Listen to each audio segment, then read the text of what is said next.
And I'm the education coordinator at the Trinity County RCD. Good afternoon, I'm Chris Prendeville, Weir Fire. I'm Jacoby, captain at Lewis Need. Josh Hadnett, Trey Pines. Jerry Carpenter, Post Mountain. Okay, I guess that's everybody left the room. All right, we'll go ahead and start on the big board, and we'll start with our supervisor, Liam Gogan. Liam Gogan, Supervisor, District 3, Trinity County. Thank you, Liam. Welcome. Thank you. Bethany. Bethany Llewellyn, Forest Health Program Manager at Trinity County RCD. Okay. Dale Wilson. Yes. Yeah. Okay. Dale, are you representing a community district, or just a guest? Douglas City. Douglas City. Okay. Welcome. Okay, we got Bethany. Looks like we have Randy from Watershed. Good afternoon, Randy Paris. I'm the Forestry and Fuel Program Director for the Watershed Center. Thank you. Welcome. Gina.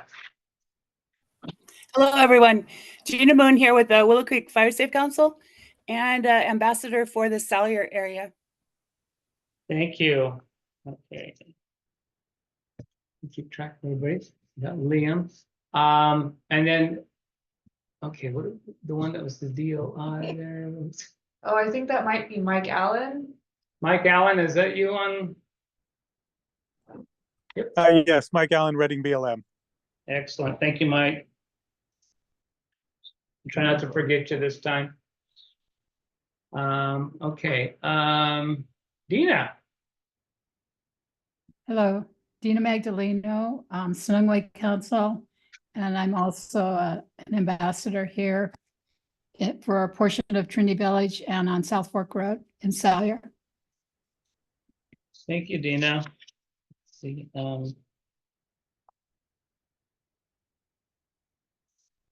yeah, sorry, I'm just trying to get. Okay, David Colbeck. Hello, everybody. David Colbeck, Trinity County Natural Resources Division. Thank you, David. And we have next Sophia. Hi, everybody. Sophia Sadie here with the Willow Creek Fire Safety Council. Okay.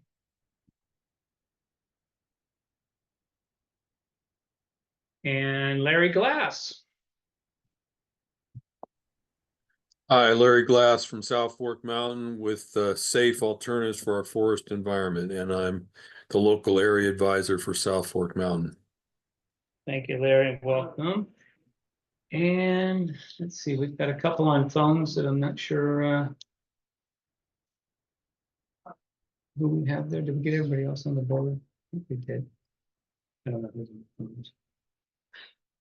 The two folks on the phones, do you mind introducing yourself to the group so we can welcome you in?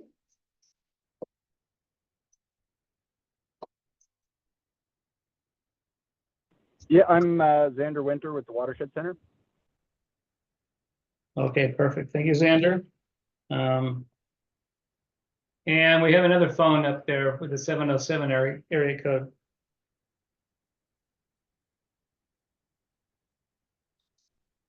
Okay. And in the room, Jill. Jill Cox, Board of Supervisors. Thank you. Okay, I think that is everybody.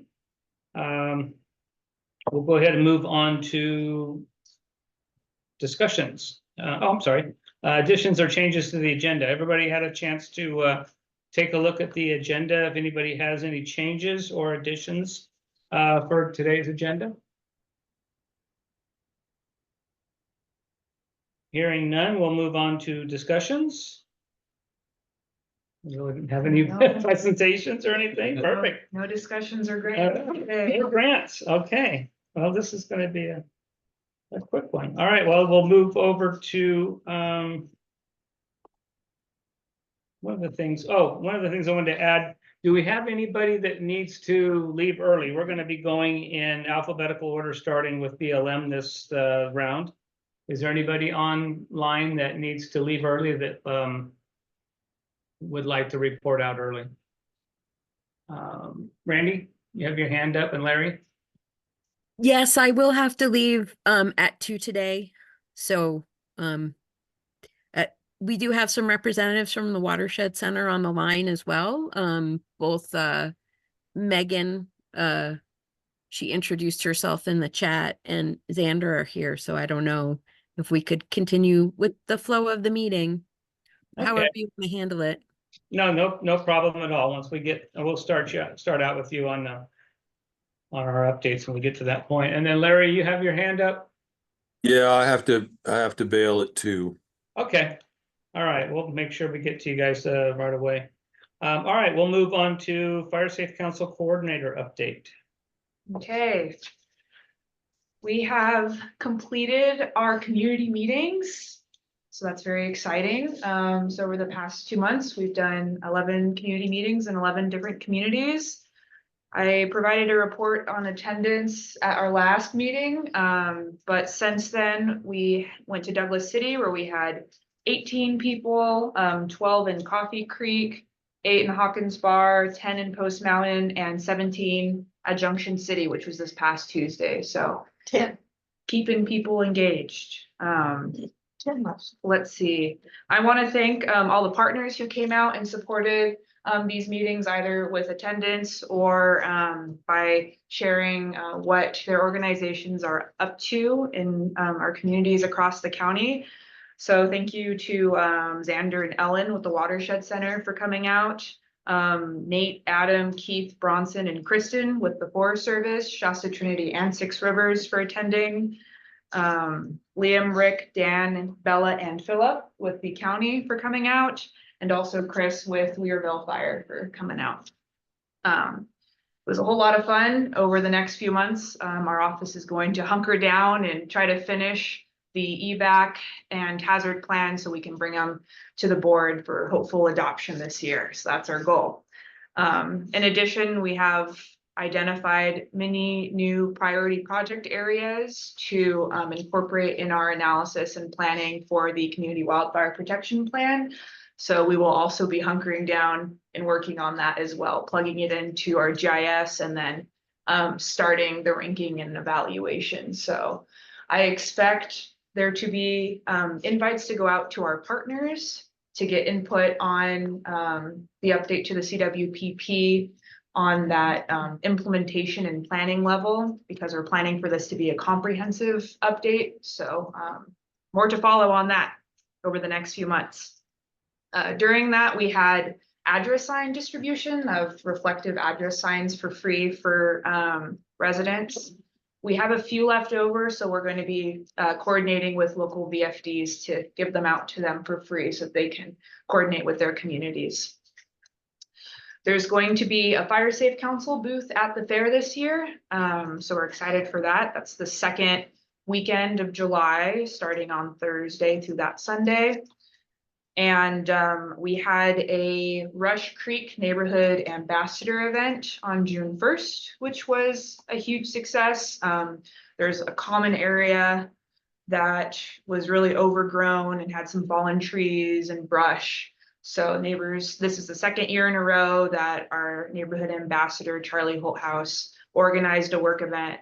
And we created a whole bunch of piles, and it was like, I think it was like a full day of chipping for our fuels crew. So I really appreciate them, and also Chris for coming out and talking about evacuation planning with the residents. And then we also had our local area advisor workshop. We had over 70% of our local area advisors there. We had 8 people there. And we were also joined by Tara, who talked about what to expect in cooperators meetings, and then Simon Knopf, who is our regional Red Cross coordinator. So really awesome conversations were had, learned a lot from our advisors on ways we can improve on the program, which we really appreciated. So yeah, a whole lot done in the past 2 weeks, so it's pretty exciting. And I can answer any questions or elaborate on anything. Okay, any questions for Skylar? Okay, not seeing none, we'll go ahead and go to project updates and we'll run down and get Randy and Larry, since they have got to leave a little bit early. So Randy, you want to go ahead for the Watershed Center and any report out from you? Yes, definitely. Thank you. I do want to ask if Megan or Xander had anything for the group before I get started.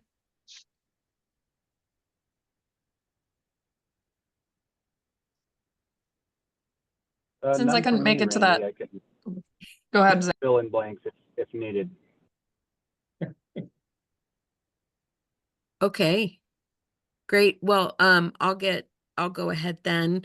We had a really wanted to update the group on a planning project that we're starting with the Shasta Trinity National Forest. It's a Junction City wildfire mitigation project. It's kind of got a long name, so I'm taken to calling it the Junction City Project. And we had a community meeting last week, invited people to give input on some of the what we've seen on the landscape, some project ideas.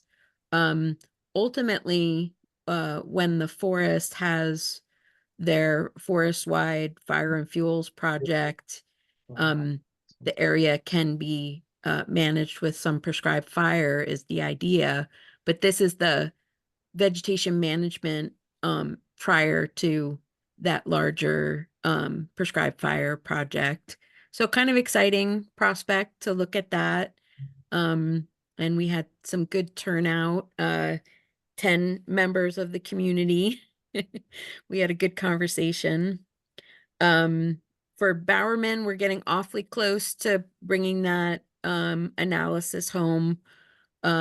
Discussions to get to the point where we can have an accepted wildlife report for U.S. Fish and Wildlife Service have come to fruition, and we're submitting the report that they provide their biological opinion on.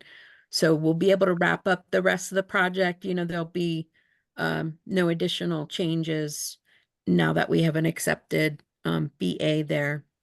And fun stuff, that's kind of the planning side of things, although we are working on a fairly comprehensive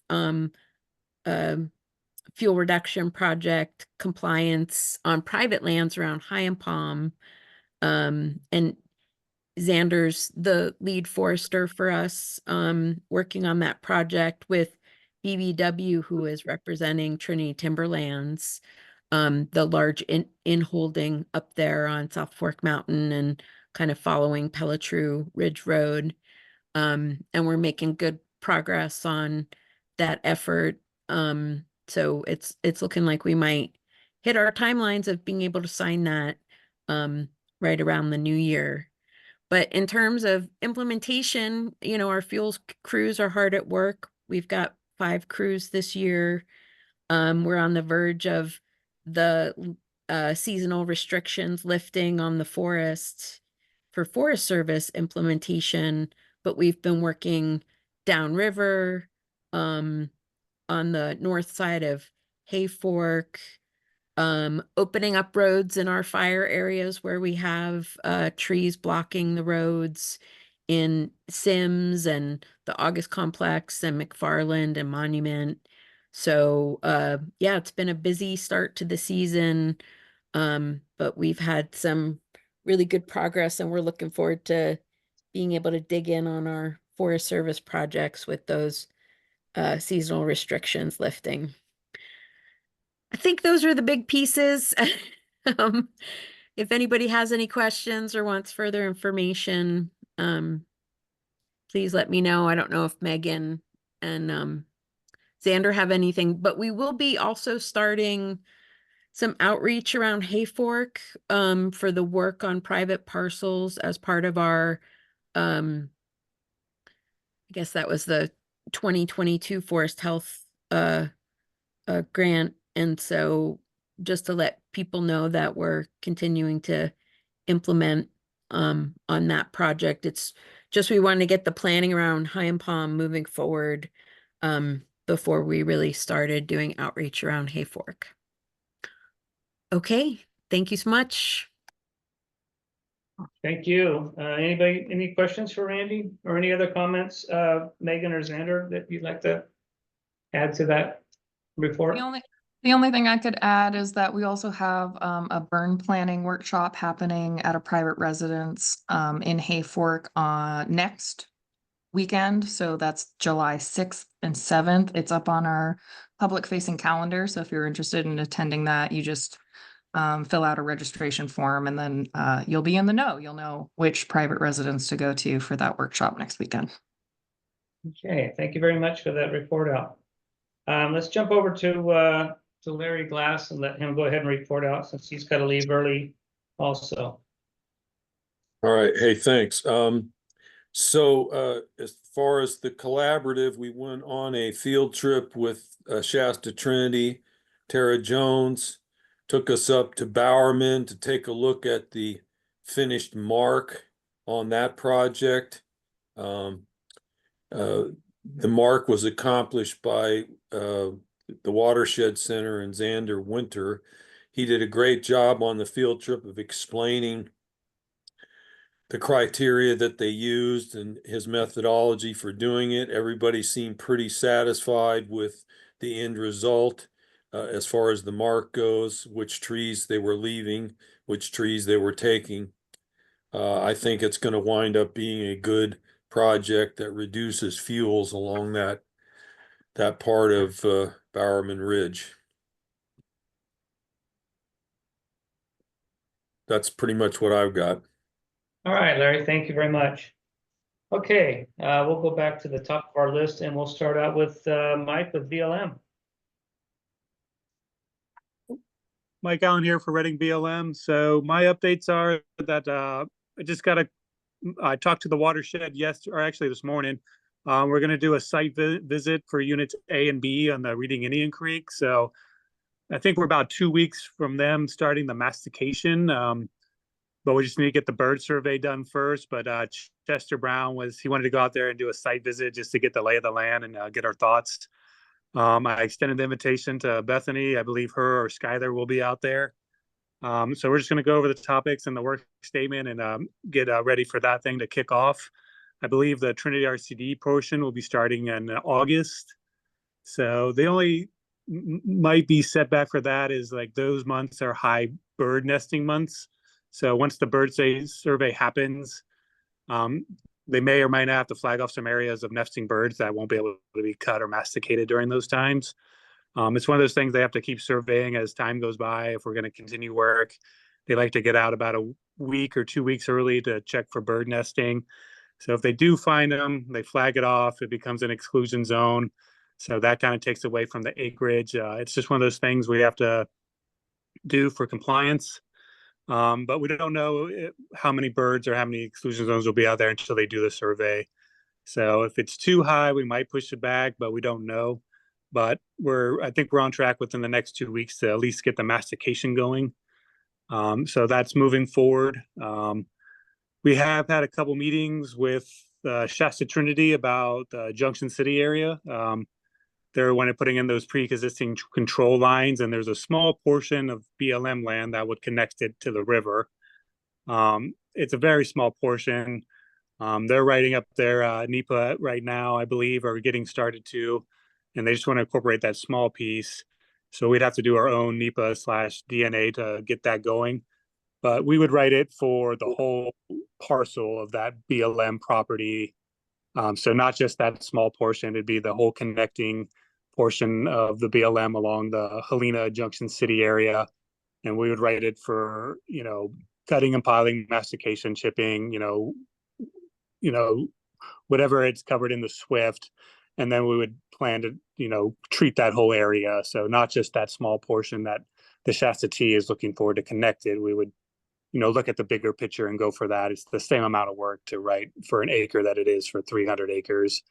So we're looking into that. We're moving forward. We've had meetings with Shasta T and with our own NEPA team within office. That is something we are moving forward to, but we're looking at the bigger picture, like the whole parcel. And then we've had some talks with the NEPA team here in the office. We know that the Weaverville Community Forest has that parcel just to the east, I believe, or west of it. We've been calling it the triangle because it's triangle shaped. And I know that the Trinity RCD and the Fire Safe Council has asked us to look into that. We've put it on our program of work to move forward with that, and it's on our radar.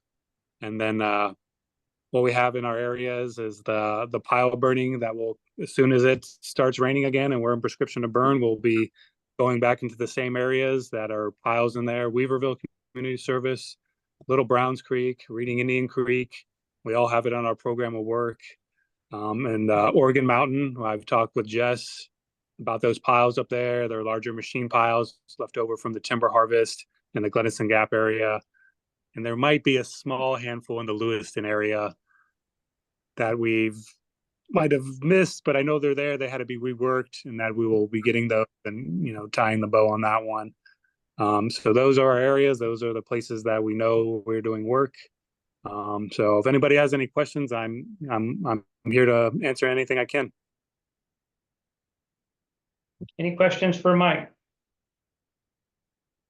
Hey, Mike, I have one question. I know that when Skylar and her team were in Douglas City, I got a call shortly after from a resident that was asking if there was anything planned for the poker bar area with a lot of the dead standing and down trees and debris that's down in that hole. Their big concern down there is, kind of a one-way in, one-way out. So I told them that I would go ahead and ask if you knew of any projects that might be coming up for that, in case so I can relay back to them. Yes, that was brought up by Alden. He's the lead of our NEPA/ID team, and I believe he was up in the Trinity area and did notice the poker bar area, and that's something we've been talking about in the office. Yes, there's a lot of down in trees there. It's kind of more of a trickier project because it is pretty slopey to just cut trees and limb and pile would still leave. Even if we have to reburn the piles, there'd still be quite a bit of fuels left behind and leave quite a bit of a mess.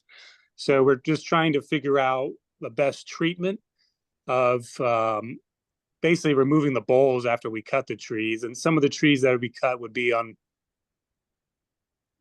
steep slope, and it wouldn't be ideal for fallers to come in there. So we're trying to come up with a plan to cut the trees, pile what we can in easy access areas, and then trying to get some heavy logging type equipment to remove the remaining boles and cut down the remaining trees in the steeper areas. But it's just a little tricky. Like you said, it is a one-way in and out road, so to do that, to close down the road isn't ideal, obviously, for the residents. So we're trying to come up with a plan where it's to get it done and get it done smartly, so we're not impacting the community, that we're removing the fuels that is there without just cutting and leaving all that mess down there, because it's not accessed by people very easily, especially in the winter. That we're trying to formulate a plan that's going to work out for everyone, and that we're actually removing the fuels and not just cutting trees and leaving it there and leaving a jackpot of mess for a fire, if that all makes sense. Okay, well, at least it gives me something to go on, and if it comes back around. Thank you so much for that. Okay, we don't have anybody from CAL FIRE or Caltrans. Sorry, you do. Sorry, I signed on late. Aaron Hathaway. Oh. With Cal. Thank you, Aaron. Go ahead. I'm the fire engineer for Shasta Trinity. I've attended a couple meetings, but it's been probably 6 or 7 months. But anyways, I was just getting on to see if you guys need anything from us or anything I can do to help out your guys' efforts. Any questions for Caltrans, for Aaron? I'm sorry, Cal Fire. I'm only off one. Okay, and I guess Aaron's not gonna answer anything for Caltrans either, so. Not today. Okay, Aaron, well, thank you. Glad to have you back in the meetings. Caltrans, we didn't, nobody jumped in there. Anybody from Highland Palm Fire Safe Council? Nothing. Lewiston Fire, the Volunteer Fire Department, Chuck. Got one thing, I had some community members approach me about concerns they have in their neighborhood. It's in the Bucktail area. The end of Salmon Drive, there's a pretty steep road. I drove it the other day, and it is pretty heavily, there's a lot of dead down, small to large. Just wondering if there's anybody can do to help us clean that out. Is it private land or? Good question. I don't know. Chuck, you should come over here after and look at it on the map with me, and we can at least figure out who owns it. Okay, Bethany, thank you. Yeah, for sure. Is it like roadside? So there's the main road, there's houses, and it goes straight up behind everybody. Yeah, the road, it's a tinderbox. It's pretty bad. It's Okay. never been, I don't think it's ever been touched. So Okay, let's talk to a group of people and get something yeah. out there for them. There's there's 40, 50 homes out there. No, it's Bucktail. Yeah. Okay. Anything else? That's it. That's it. All right, Chuck, thank you. You're welcome. Okay, so Lower Trinity Prescribed Burn Association, let's see, Washoe, no, Washoe's not on. Deborah Harris from Air Quality, no. Anybody from Norrell? Not seeing anybody there. NRCS. Chris Cole. No. I think our Okay. next is the county board. Wow. Trinity Center, yeah. Okay, Trinity County Board of Supervisors. Want to start in the room, I guess, with Jill? So the only thing I would say is you have 3 days left if you would be willing to participate in the online exercise that is currently still open regarding the housing element update. So if you go to trinity2050.com and scroll about halfway down, you'll see online exercises with 3 buttons on the left: housing survey, housing needs survey, the fair housing survey, and the housing types exercise. So, input is very much needed. So if you're willing to spend a few minutes doing that, that would be great. There are also, on your way to that space, you'll see the upcoming community workshops that are scheduled for July and August, and so putting those on your calendar would also be appreciated. End of report. Okay. And then we still have Liam on online. You do. There you are. Thank you very much. I just wanted to thank Skylar and Miles for putting on the Fire Safe Council meeting at Douglas City. It was well attended, with some fairly knowledgeable Douglas City people. And one of our big concerns, and it was mentioned already today, was the in-out at Poker Bar. And we're trying to remedy that. I've had a lot of people come by the store and talk to me about that. So we'll probably have a little private meeting coming up here pretty soon. One of the folks that was there, Dale, who's on the line now, knows a ton about the Indian Creek drainage that you'll be working on. So I'm glad he's participating. And just want to say thanks again for starting that conversation. And it looks like, as accessible as I am in Douglas City, will there be future discussions, and we'll start working on the safest way to get in and out of Poker Bar during a a large fire, which we think we have a safe spot to hold right there on the corner of Quad P and Rio. But as far as evacuation goes, right now it looks like boat would be the best way, drift boats. There's a bunch of them on Poker Bar, and when it comes down to it, floating down to Steel Bridge or beyond would probably be the safest way to get out of there. So we're discussing that as it's ongoing. And this all came about because of the Fire Safe Council meeting we had in Douglas City, which was well attended. I think there was 18, 20 people there. So thanks again to both of you for putting that on. A lot of good questions were asked, and we're still going through the answering of all those. I don't want to say in private, but I do get a lot of visitors at the store asking me questions. So thank both of you guys for being there and putting it on. Thank you, Liam. Yeah, and an update too, I've been working with Marty there at the fire department. I think we have a emergency evacuation siren available for Douglas City to install there at the firehouse. And we won't really know until we test it how far down it'll get down into, if it'll get down into the Poker Bar area. But I did talk to them also about when we might have another one available, that maybe we would look at putting a second one down at the other station that's down in the other fire station down there.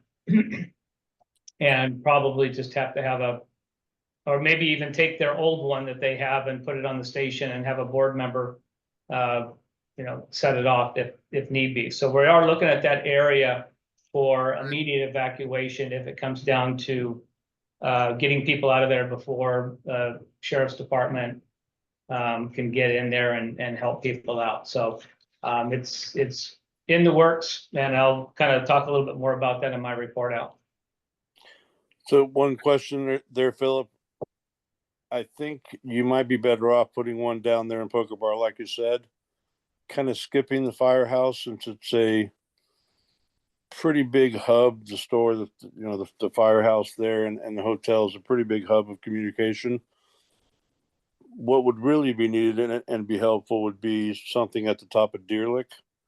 That would probably reach more households than the one at the firehouse. Immediately upon seeing the fire people leave, people in Douglas City know, or that area know, the trailer park, the local residents know that it's time to start moving or doing what they can.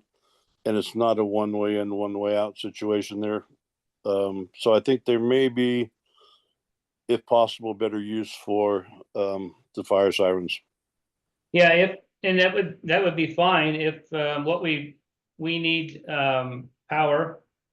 We need to make sure that the repeater can hit the sirens are triggered by radio communication.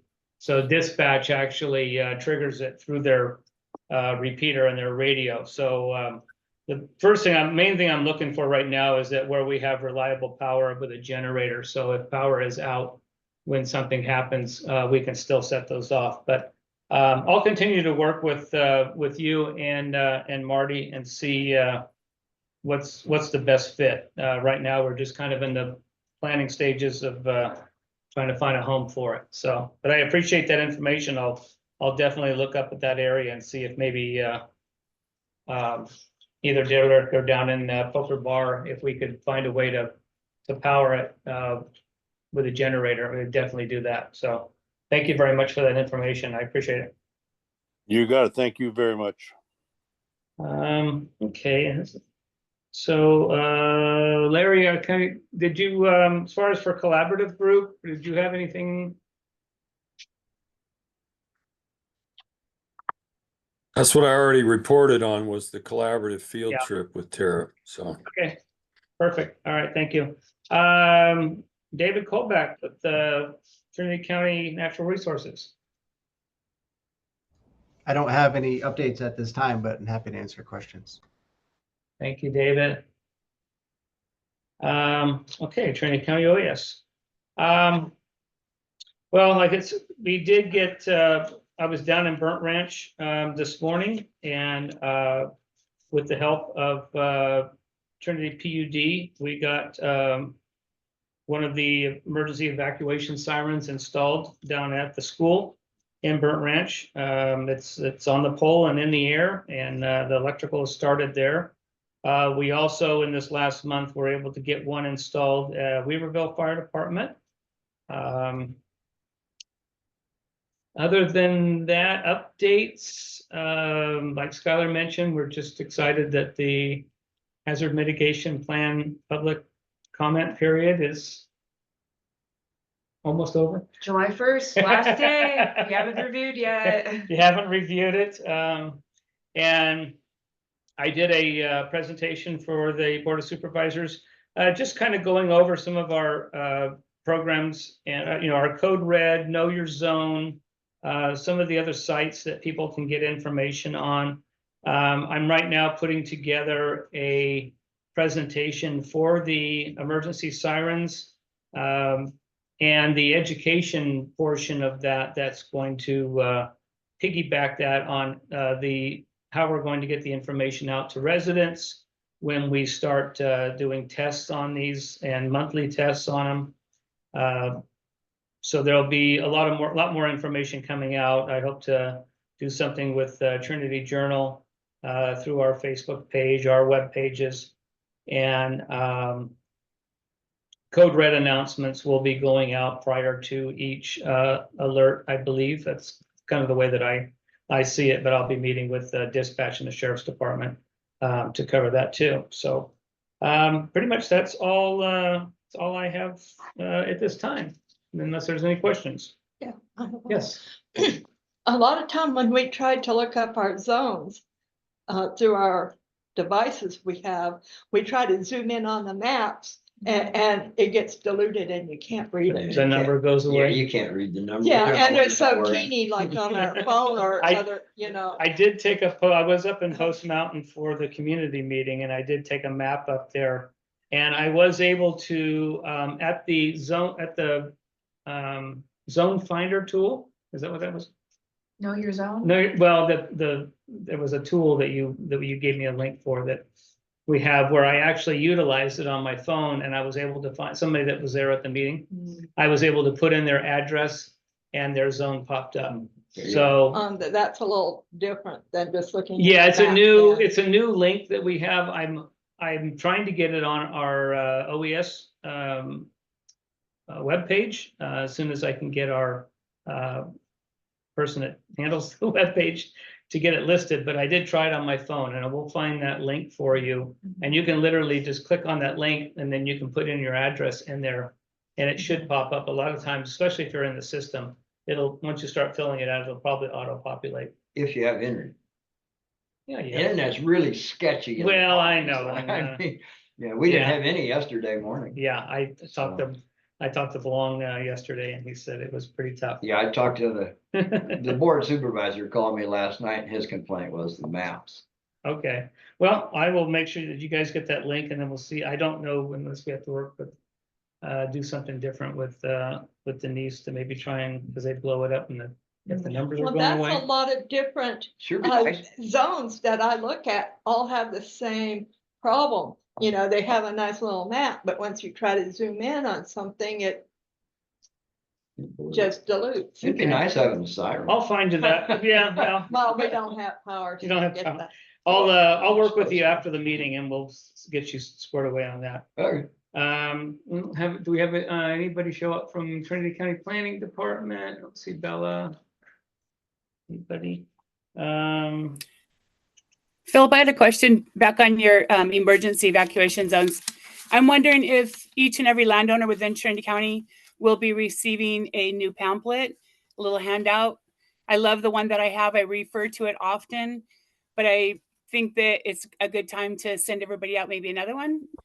Yeah, Skylar and I have kind of talked about that too, as when we get finalized on the evacuation routes, our plan were to maybe do those again with the evacuation routes for that zone also.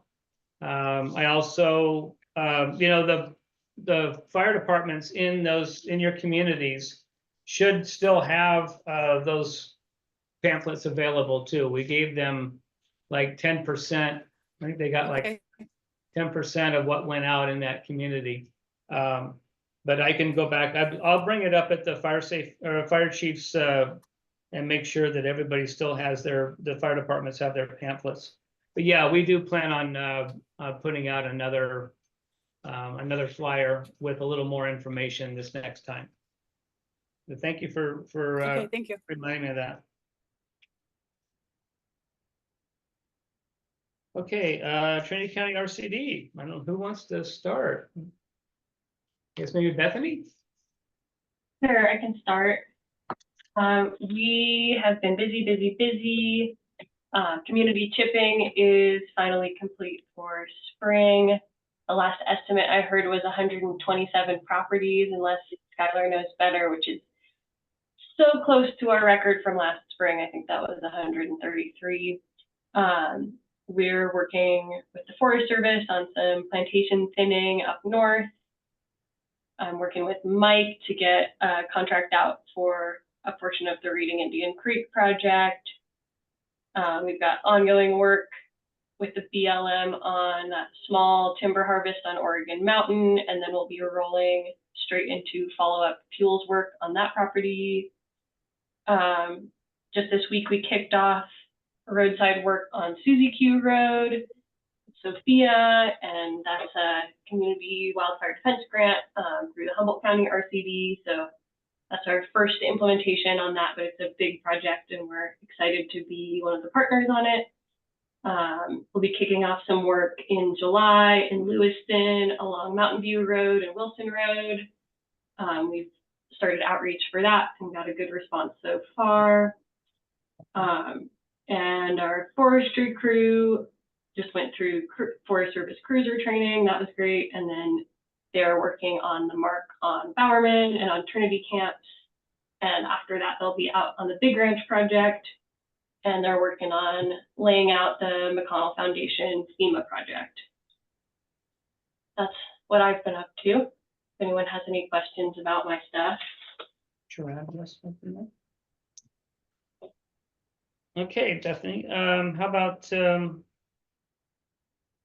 do we have? Well, Skylar, did you have anything you want to?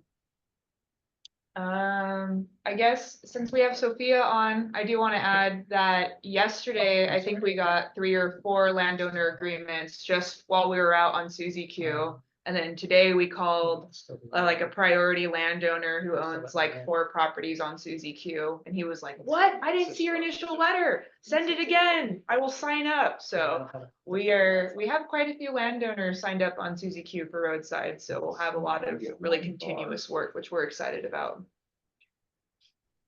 But do you have anything, Miles, you'd like to share? No updates. Okay. Any questions for RCD? Seeing none, we'll move on to David with Trinity PUD. You have a report out? Yeah, sure. First, thanks to Skylar for her community meetings. Those were great. It's always good to bring pizza. And actually, I don't think we've had a meeting since the partners meeting and that barbecue, and that was another great brought everybody together. We're busy, full swing, hazard tree abatement throughout the system. We've started our annual pole clearing at the base of subject poles. We're about a third of the way through that project, and You've already started. Let's see here. We got a couple of those. We helped Philip get the 2 sirens in Burnt Ranch and Weaverville. You already mentioned that. All of our breakers are on fire settings now, so any disruption in the circuit is going to immediately open up, and we have to patrol those. So sometimes summertime outages can be lengthy because we have to look at every section of line before re-energization. So had a couple of those in the last couple of weeks, which for North County, unfortunately, they felt the brunt of that. CDF con crews are doing some fuels reduction work on our right of way from Bower to Norwegian. And yeah, I guess other than that, we're busy out in the woods getting rid of hazard trees. I'll take any questions. All right, thank you, David. Any questions for PUD? Yeah, Dave, is what you just described, is that what happened in Weaverville on June? 2 weeks before the 20th? Oh, the big, no, that was a squirrel got into a substation and opened up the WAPA, the Western Area Power 60 feed that comes over to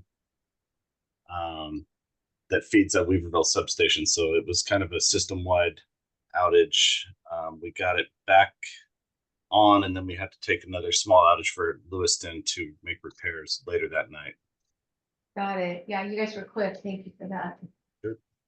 Must have been hard on the school. That squirrel was obliterated. Clean up on aisle 3. Okay, Dina, the Snugway. I was just thinking that one of the things that we were involved in this last month is cultural monitoring on the project the Digital 299 at Cleldon, our principal village here at the mouth of the South Fork, and we'll soon be involved with the installing of the boxes at Burt Ranch, and we've signed an agreement with Humboldt County RCD to do cultural resource monitoring, but haven't been approached by Trinity County, and we're open to that possibility. We have a monitor who's pretty available, and what we've done is we go in, and as the people begin the projects in the area, we go in and we talk about protocol and what to do if needed. We provide a monitor as part of the project, and talk about what to do in the event of inadvertent disruptions of cultural resources. So that's something that Trinity County RCD may be interested in.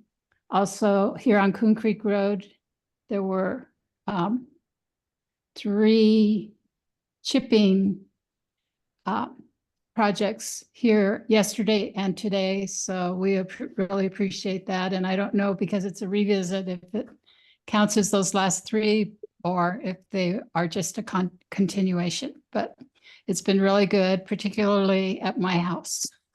We really were glad to see the limbs go. So that's it. Okay, thank you, Dina. Any questions for Dina? Hearing and seeing none, do we have anybody from UC Cooperative Extension? I don't think Christian's Yeah. on. US Forest Service, Trinity. I see Glenn and Nate, maybe both on there. Hey, good afternoon. Most of our updates are kind of about project planning and where we're at with that. We're wrapping up through the Watershed Center with Bowerman up in the kind of North Lake area. And then the NRA, the Shasta Lake Ranger District, is taking on planning of 2 projects in North Trinity County. One, Trinity Camps, is getting wrapped up, and the second one, Highway 3, I know it's got a much longer name, is in its early planning stages now. Then moving south to WCF Phase 2, we're still working through some challenges to get a final signature on that. And then working west in the very early stages of the next planning project, which will be a project around Junction City. We've had an early community meeting for that last week. Went really well. That's going to be another partner-led NEPA with the Watershed Center for that project. And then also Big Ranch is in the hopper. For Southern, we're just, or I guess more central, we're just wrapping up the planning stage of High and Palm and hoping to start implementing out there probably this fall. Work is continuing in the Pettyjohn project area, mostly small diameter thinning and masticating. And we're working on getting burn plans put together so we can start getting fire on the landscape in these project areas. So that's what we got. Okay, thank you, Nate. Yes, go ahead. Apparently Heidi is on and asked if she could be included. And we also have a Brown Act violation with Liam's participation if that's the case. So we need to deal with that. So how do you want to deal with it? Liam would not be appropriate to be because we have primary, secondary. Okay, so is it okay to call on? You can call on Heidi, but Liam needs to log off. Okay. Liam, did you catch that? Yeah, I did. It's hard to hear Jill all the way. So could you repeat that, please? Go ahead. can. No, you go ahead. You understand the Brown Act. Oh, yeah, well, Supervisor Gogan, because we do have primary, secondary on the meeting, I didn't see Heidi. I'd asked about that, but she doesn't show up because there's too many to scroll through. And so because she's here, it would be not appropriate to have 3 on the meeting. She on one of the phones? Oh, she might be our 707 number. So Jill, the primary, and the alternate is you and Heidi. That would be correct. I'm out of here. Good afternoon. See you later. Thanks for joining us. Thank you, Liam. Heidi, did you want to report out?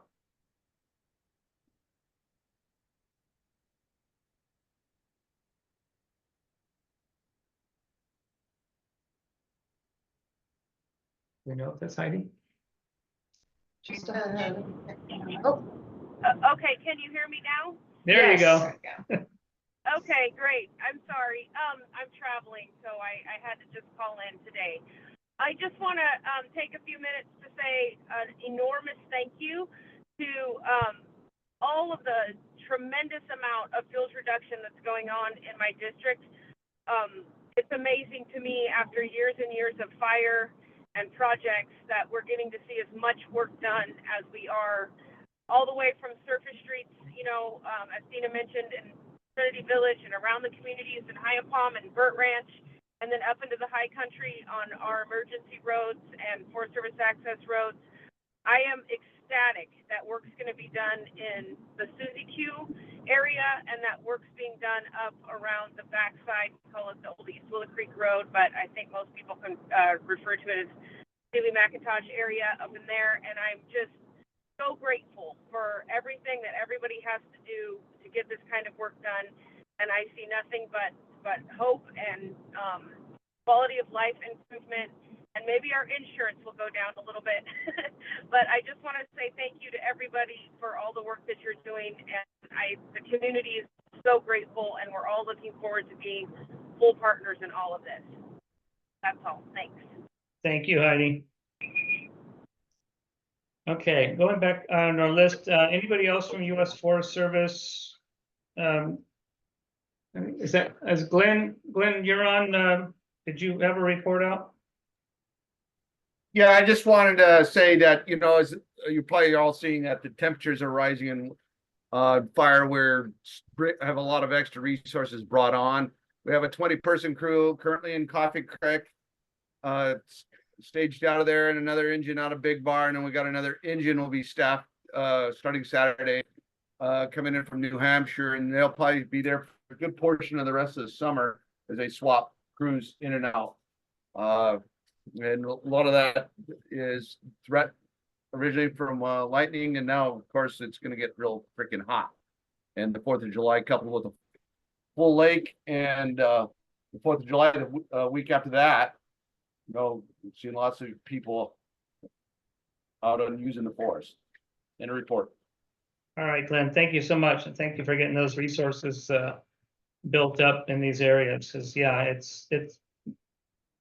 they kept saying it was going to be a much later year fire season because of the wet winter, and That's not holding true. Anybody from, do we have anybody from Six Rivers National Forest? I didn't see anybody there. Okay, Chris with the Weaverville Volunteer Fire Department. So nothing really from the volunteers. My hazard reduction crew, we have 36 properties that we've got scheduled out for this summer. We've completed seven of them already in the 2 weeks the crew's been on. Other than that, if it's on private property, your stuff, we might be able to help out. Okay. And a big thanks to Skylar. She helped me out with some letters.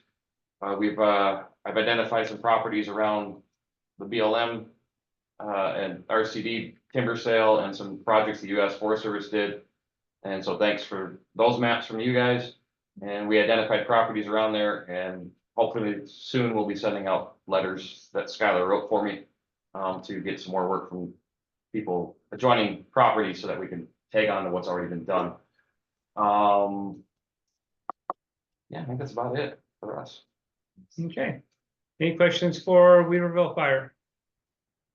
At that pace, that's about 10 weeks, but depending on the size of the projects. But the question will be timing and funding. Are you looking for more projects? Would you like people? I could always use more projects. The problem is my crew is also the first crew out on an off-county assignment. Sure. So I can't guarantee we'll get to anybody's, but yeah, I'll line them up as deep as I can go. Okay. But as long as everybody's aware that we may not get to them this summer, I'm okay with that. Okay. And funding, you got more, I'll take it. More like the other way. Yes. Most of our projects are a day or two. I think I got currently a funding for about 3 months, and I've got about a month and a half worth of work. Okay, perfect. So. Good to know. Okay. Did my email go through? Okay. Yeah, I got your email. So that's good. Sometimes when I have multiple attachments, it's like, no. No, not gonna that send. came through. Perfect. All right, Chris, thank you. Yep. Willow Creek Fire Safe Council. We can start with Gina.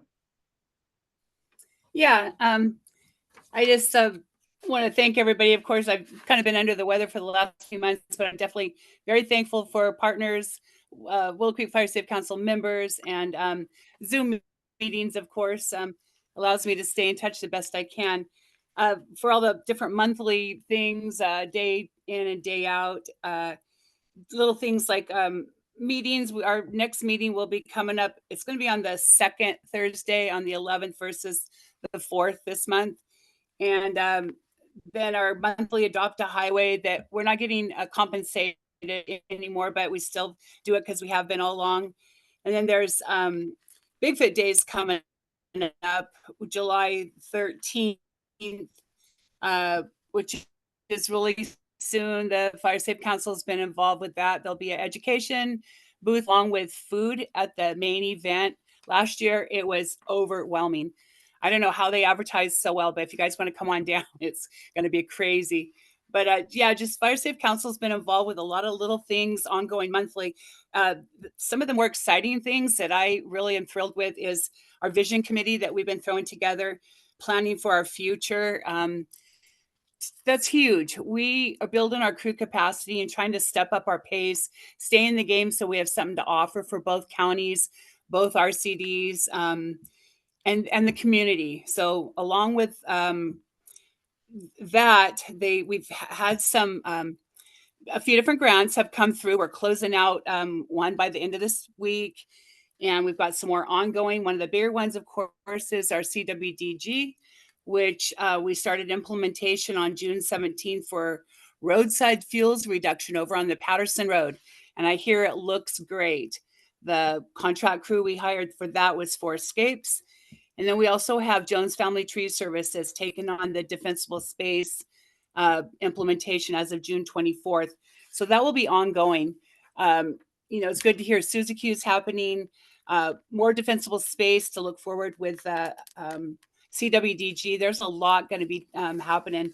Again, I'm just real thankful for all the partners. Couldn't do it without you guys. So I think that's it, unless there's any questions. Okay, any questions for Gina? Okay, and Sophia, you want to have anything to add? Would make is just big thanks to the RCD, Trinity County RCD. We've been in our outreach phase for the Lower Trinity Risk Reduction Project, which is that project that Heidi was referring to on Campbell Ridge Road and Sealy Mac. So we are in the outreach phase and looking forward to hearing back from landowners and getting started with some fuel reduction crews out there this summer. So that'll be coming right up for us. Thanks, everyone. Okay, thank you. Well, Yeah, that was a big one. Excuse me. Thank you, Sophia, for mentioning that PG&E project. That is huge. Our Campbell Ridge Road, the residents are within Trinity County, Councilman, Fountain Ranch Road. It is a mess over there if anybody knows of that area. So it's really exciting to know that this kind of work is going to be starting to happen over there and implementing with the contract crews. So thank you, Sophia and Olivia, both, and Bethany and Skylar. It's a good little team that's been happening for that. It's probably the most important thing, actually exciting. I don't know how I forgot it, but I knew she'd say it. So it's something to look forward to. That's it. Thanks. Okay. All right, Gina, Sophia, thank you so much. So that is the list as I have it. I don't believe there's anybody else that we've missed, or anybody online. To report out. If there's future discussion items for our next meeting, which will be July 25th. Any comments on discussion items that you'd like to see at next month's meeting? Hello, this is Dina Magdaleno. Yeah, Dina. I went to Hoopa to the clinic last week, and right now they have a National Guard team there, and they're scheduled to come out once a year. They come out and they're helping with clearing the land because getting healthcare providers has been difficult. So they're going to build a housing complex for the providers, and I was wondering about how that works. Like when we have a real emergency here in Trinity County, because we have such limited resources in the aftermath, it's not even during it, it's like the aftermath. Like, for example, when we had that big snowstorm, or after the fires are out, is how would Trinity County go about accessing the National Guard? Because they were just like bees. They were everywhere. You know, like everywhere I looked, there were people in military uniforms, and I thought for Trinity County, because we have such a small number of people to help, can we gain access to something like that? Not on a regular basis, but on an emergency basis. Well, I would think that if there was when the county declares an emergency, and then we go to the state and the governor declares a state of emergency, and then when we get into federal emergency, and maybe Nate from the Forest Service, maybe if you might have a little bit on that too, as to at what point would we be able to utilize those resources? Are we looking at a presidential emergency first, or if there's anybody else online that, we work with our incident management teams that come in from the Forest Service, but I would think that it would have to be a presidential, but maybe Nate or somebody in the Forest Service could answer that question. Yeah, I'm not sure. I don't have a whole lot of insight on that. Okay, well, it's a good question, for me to look into, because it's, my position is always growing. So, Dina, thank you for that, and yeah, definitely look into it. I think Chris was gonna. Oh, There are groups out there, private groups out there that do come in and help out. One is Samaritan's Purse, or Team Rubicon. Mhm. Those are two semi-private groups that could come out and help post emergency. Just an idea to Yeah, I know. look those guys up. Yeah, I know Team Rubicon will come in and help out after the fact with, I've talked to them about maybe helping some residents with some damage to their homes after the earthquake that they had over on the coast and things like that. Yeah, Some of these nonprofit, and that's kind of, we utilize them, we're building our VOAD, so, and they're kind of part of that, but yeah, but it would be nice to know as to at what point could we utilize if we had such a large scale incident like that. So Dina, thank you for bringing that to the group and bringing that forward. And maybe I can get some information and report on that next month. Actually, next month, I will be in Blue Lake at a ICS 300 course. So I won't be here, but I'll have to send you any information. I'll send it to Skylar. Okay. I had a question. Sure. The date on this agenda, is that a big deal or not? Oh, that was, I try to update the revised date on it, but I think when I put together the June agenda in the bottom right-hand corner, I just kept the May agenda revised date rather than the June revised date, so. Okay. Keeping me honest. That's right. Okay, anything else? Oh, okay, Dale, go ahead. Yes, good afternoon and thank you. I would just like to echo Liam's saying a good job to Miles and Skylar for their Douglas City meeting. It was good to be able to meet a lot of the other community members because we are separated by some pretty good drainages and some miles as well. As far as that goes, the Poker Bar bunch brought up a good point, and I see and hear that it's good that you're moving forward with their problem. I've also put forward a project with Skylar, some ridgetop clearancing back here on BLM and SPI property. It's above 299 and also Reddings Creek Road. Going to hopefully have Skylar and Miles out and we can go take a look at the project at some point. I've talked to Rocky Mountain Elk Foundation. They're would like to get involved in it. It is a elk habitat back behind our place here, and they've done a couple of studies on it, and they would like to get involved, as well as they said they do have some money for any work that may be help the wildlife back here. So anyway, just wanted to let you guys know that I appreciate what you're doing. It's great to see stuff moving forward, fire safe wise, and appreciate you listening to me. Thank you. All right, Dale, thank you for that. Sophia, you have your hand up.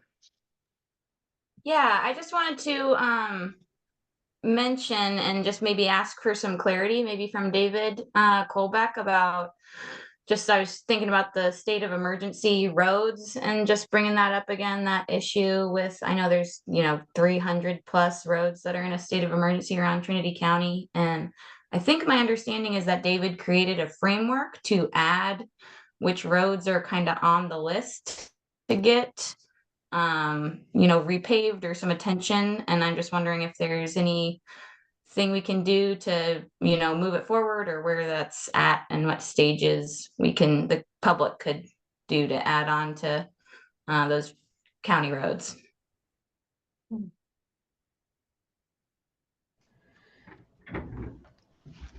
So actually, I apologize, Sophia. I'm not quite sure what you mean in terms of county roads. There are roughly 300 disaster sites that are either state disaster or federal FEMA disasters. So those are discrete locations that are on the entire county road system. So in terms of adding additional sites, that I don't think that's really possible, honestly. That's a fairly well-defined process within a disaster declaration about how sites are added, and has to be done within a certain short time frame of any declaration. That being said, if there are any particular roads or locations of critical concern, then anyone can always notify DOT through their comment form on their website.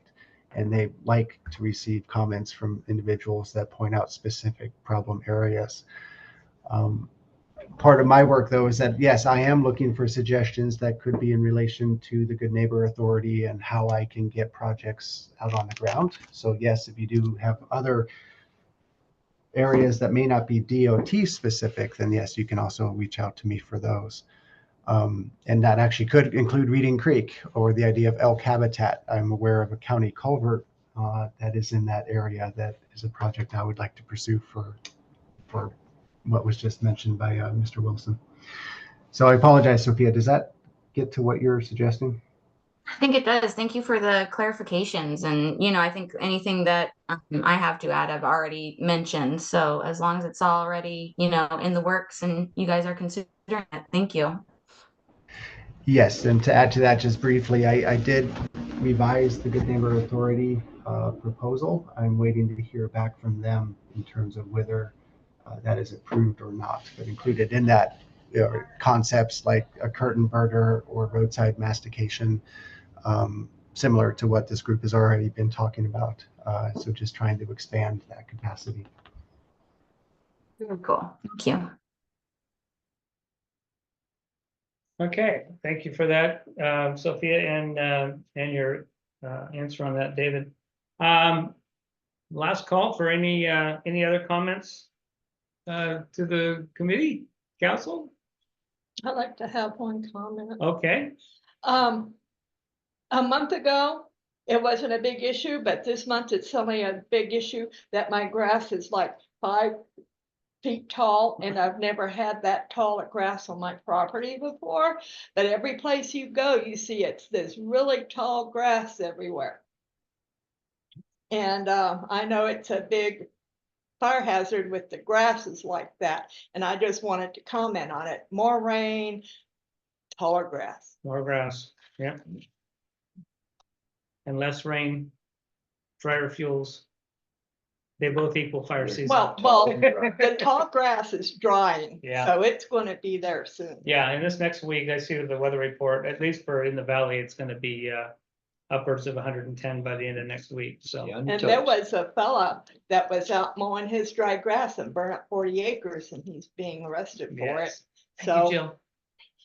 Yeah, we just had another one in Reading that I just heard on, so. yeah. Just be careful out there, especially with mowing. Just everybody be very careful and reiterate to everybody else that, yeah, we're already in fire season, so it's not a late season. So if that is everything for today's council meeting, I will adjourn today's meeting at 18 hours. Thank you, everybody, for attending.